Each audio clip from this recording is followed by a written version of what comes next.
Hello les accros de One Piece, c'est Silver et Copper. Bienvenue sur Raftelli, la chaîne dédiée à tout l'univers de One Piece. On ne le dira jamais assez, mais merci pour votre soutien. L'équipage s'agrandit de plus en plus et tout se met en place. De notre côté, on déborde d'idées. Les plus simples, comme les concepts de vidéos, sont déjà en place, même si bien d'autres vont arriver par la suite. Mais les grosses innovations seront développées plus tard, quand la chaîne sera bien plus grosse. Mais on vous prévient, ça va faire d'énormes vagues. Et surtout, c'est l'essentiel, ça vous plaira énormément. Trêve de bavardage. Aujourd'hui, c'est le jour de la review. Le chapitre de cette semaine a été très agréable, truffé de petites références et de retournements de situation. Ah, Wano est vraiment en train de monter dans nos cœurs, n'est-ce pas? Bon, décryptons tout ça. Allez, c'est parti!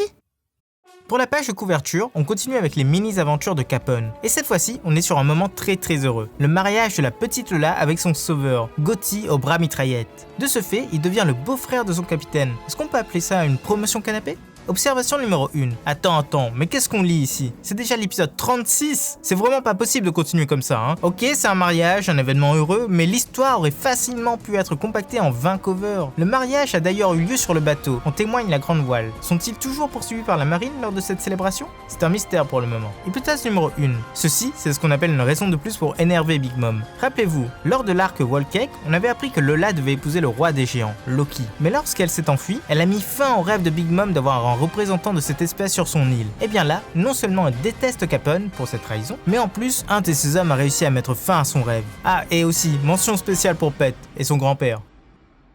Première page du scan. L'histoire débute à Wano, et plus précisément, à la capitale des fleurs. Les festivités battent leur plein. Tout le monde est dans la rue et le bruit se fait entendre à des kilomètres. La capitale est heureuse. Vraiment? Ce n'est pas tellement vrai. Malgré ce bonheur apparent, cette mascarade n'est qu'un répit. Car dans le cœur de chacun, la haine gronde. Ils ne souhaitent qu'une chose, la chute d'Orochi, ce monstre se cachant dans l'ombre de Kaido. Et ensemble, ils se mettent à espérer le retour de leur bienfaiteur d'antan. La lignée véritable des shoguns. Les Kozuki. Mais aujourd'hui, c'est une trêve quand même. Une seule journée par an, personne n'est tué. Orochi n'est pas là. Et avant son retour, tout est permis. Même à l'extérieur de la capitale. Mais ils sont tous bien loin de se douter des événements qui se passent non loin de là.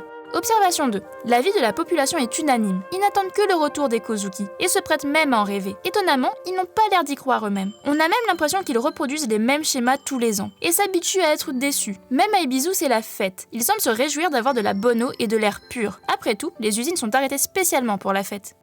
De l'autre côté de la mer, sur l'île des démons, le combat fait rage. Dans la salle de concert, Queen est au devant de la scène, et ses balles pandémiques font des ravages. Les personnes touchées, amies ou ennemies, subissent un changement radical. Devenu blanc comme neige et adoptant une forme étonnante, celle d'un Oni japonais, démon cornu et monstrueux, la métamorphose se fait en quelques secondes. Et quand l'opération est achevée, la victime attaque systématiquement les autres, et un simple contact avec une autre personne suffit à propager le mal. Et pendant la transformation, les pauvres victimes peuvent juste avoir froid. Mais quelle horreur! Zoro lui-même est choqué par cette transformation. Et Drake laisse échapper un « T'es pas la pandémie pour rien, Queen ».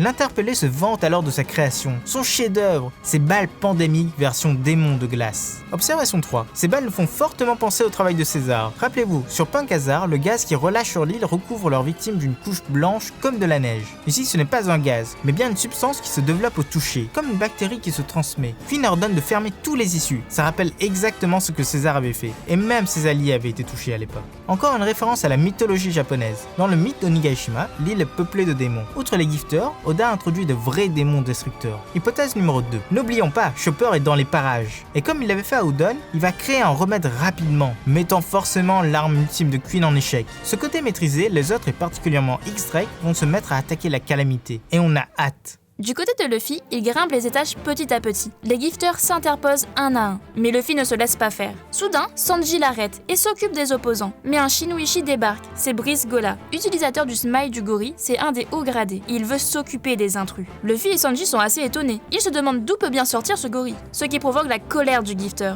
Mais d'où pourrait-il venir sinon? Mais what? Cette discussion est d'un autre niveau.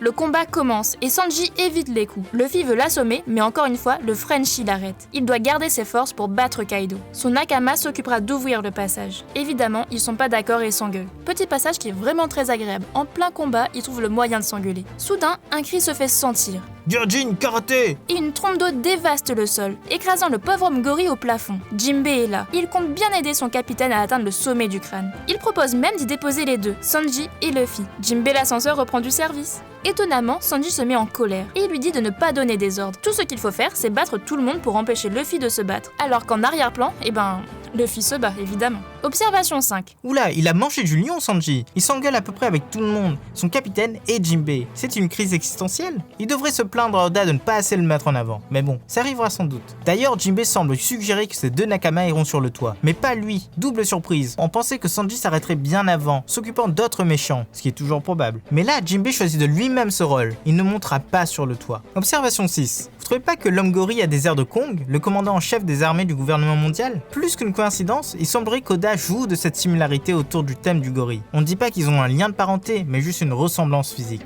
Hypothèse 3. Vous avez remarqué ce petit schéma du château? Eh bien ça annonce une seule chose. Comme on l'avait dit dans les reviews précédentes, nombre de combats importants vont se dérouler à différents étages. Et l'action s'éternisera par ici. Dans chaque arc, on avait ce même genre de schéma pour montrer l'avancée des personnages. À un autre étage, un chat noir affublé d'un talisman guette Yamato poursuivant Shinobu et Momo. Mais c'est un autre gifter qui voit à travers ses yeux, c'est Bao Wang. De suite, elle informe King de la localisation de l'héritier des Kozuki. Leur cible est à portée de main. King, en bon second, prévient les troupes, et plus précisément les Tobiropo. Mettez fin à cette énième rébellion, coupez la tête de leur espoir, le dernier descendant de cette famille. De ce fait, l'esprit combatif des assaillants s'évanouiront. Sasaki est déjà sur les lieux, accompagné de son bataillon, le groupe des cuirassés. Et sans sommation, il tire sur la Konoichi et le fils du daimyo. Ils sont happés par l'explosion, et même s'ils ont l'air indemnes, une nuée de flèches s'abat sur leur corps. Mais Shinobu fait barrage de son corps. La fidèle servante est prête à y laisser sa vie. L'un des Shinoichi présents s'élance et de sa hache, il s'apprête à trancher les deux victimes sans défense. Mais Yamato s'interpose et de sa masse démonte l'opposant. Ils sont sauvés, et mieux, regardant Sasaki droit dans les yeux, il annonce qu'il est là pour se battre pour le clan Kozuki. Observation 7.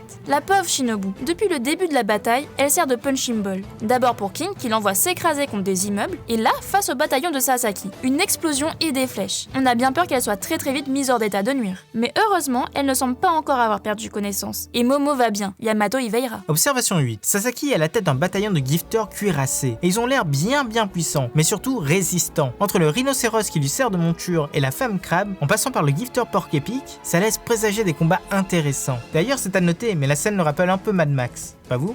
Hypothèse numéro 4. Petite théorie qui sera forcément vite vérifiée. Si Sasaki est leur chef, ça veut dire que son fruit du démon est du même type. Or, nous savons tous que les Tobiropo ont des fruits de type Zoan antique. Et un des dinosaures très connus pour sa résistance est l'ankylosaure. Pour nous, ça coule de source. Il possède le Ryu no Mi, modèle ankylosaure. Preuve de plus, ce dinosaure est surnommé le rhinocéros antique.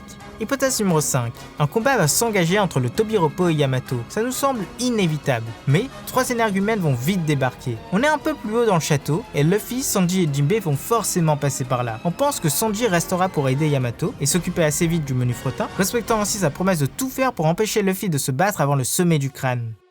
Sur le crâne, Kaido est étendu au sol. Il ne bouge plus, il saigne. Les fourreaux rouges l'ont atteint avec la technique d'Oden. Et c'est le moment d'en finir. En lui courant dessus, ils hurlent tous « Tranchez-lui la gorge !» Mais la bête se relève. Toujours sous sa forme de dragon, il leur annonce qu'il a vu l'ombre d'Oden dans leur détermination. Et même si ça ne l'aurait pas dérangé d'y succomber, malheureusement, ils ne valent pas le grand samouraï. La blessure n'est que superficielle. Et dans une scène désormais légendaire, il se cambre face à la lune. Des nuages se forment autour de ses pattes. Et d'un cri puissant, il lance une attaque fulgurante. Des lames d'air fendent tout sur leur passage. Et évidemment, personne ne s'y attendait. Et alors que 2 personnes hurlent, Kiku se fait trancher. Son bras se détache de son corps. Et c'est la fin du scan. Observation numéro 6. Mais quelle fin incroyable! Bien sûr, tout le monde se doutait que Kaido n'allait pas se faire abattre si facilement, et aussi que les fourreaux rouges allaient tomber. Mais là, on pense que personne n'aurait prédit ça. Que Kiku soit la première à tomber, et surtout qu'elle perde son bras aussi violemment. On a même l'impression que c'est un pan entier de son corps qui s'est décroché. Kaido nous cache également pas mal d'autres techniques, ça vient d'être prouvé, ce qui renforce nos idées sur sa forme hybride. Mais il ne l'utilisera que quand il en aura besoin, ou quand il aura trouvé l'adversaire idéal. Hypothèse 6. Les fourreaux rouges vont sans doute tomber les uns après les autres, mais de façon bien violente. Bien sûr, s'ils ne finissent pas tous estropiés. Ce serait d'ailleurs un miracle. On voit bien une scène d'horreur, avec un Luffy qui arrive enfin sur le crâne, et alors qu'il pense que les serviteurs d'Oden ont réussi à contenir la bête, il les voit tous à terre, dans une mare de sang. Hypothèse 7. Il y a pas mal de médecins renommés sur cette île. Law, Chopper, Marco. On ne pense pas qu'un bras en moins ne puisse pas être réparé par eux 3 combinés. Mais on mise quand même sur une mort, pas forcément Kiku. Car la rage qui va résulter de cette chute rendra les fourreaux rouges bien trop imprudents. Ils se jetteront sur la bête avec encore moins de prudence qu'auparavant. Pour les prochains scans, les sensibles devront peut-être s'abstenir. Pour finir cette review, on va faire nos petites prévisions pour le prochain scan. Petit 1, Yamato commence un combat contre Sasaki et sa troupe. Le Tobiropo utilise alors son fruit du démon. Petit 2, Sanji débarque pour aider Yamato, et ses attaques brisent la défense des cuirassés. Petit 3, les fourreaux rouges se font décimer les uns après les autres, et Kaido devient impitoyable. Petit 4, Chopper annonce qu'il peut trouver un remède très rapide pour contrer l'attaque de Queen. Ils en auront bien besoin. Petit 5, le combat Ulti Page 1 vs Usopp Nami commence enfin, le plus attendu de toute l'arc, même peut-être de toute la série, non? Et enfin, petit 6, Marco essaie de retenir Big Mom à l'extérieur du crâne, tout en gardant ses distances. Voilà, c'est déjà la fin de cette review. On espère qu'on n'a rien loupé d'important. Mais si c'est le cas, n'hésitez pas à nous le dire en commentaire. C'était Silver Copper pour Raftalil. À bientôt les accros de One Piece.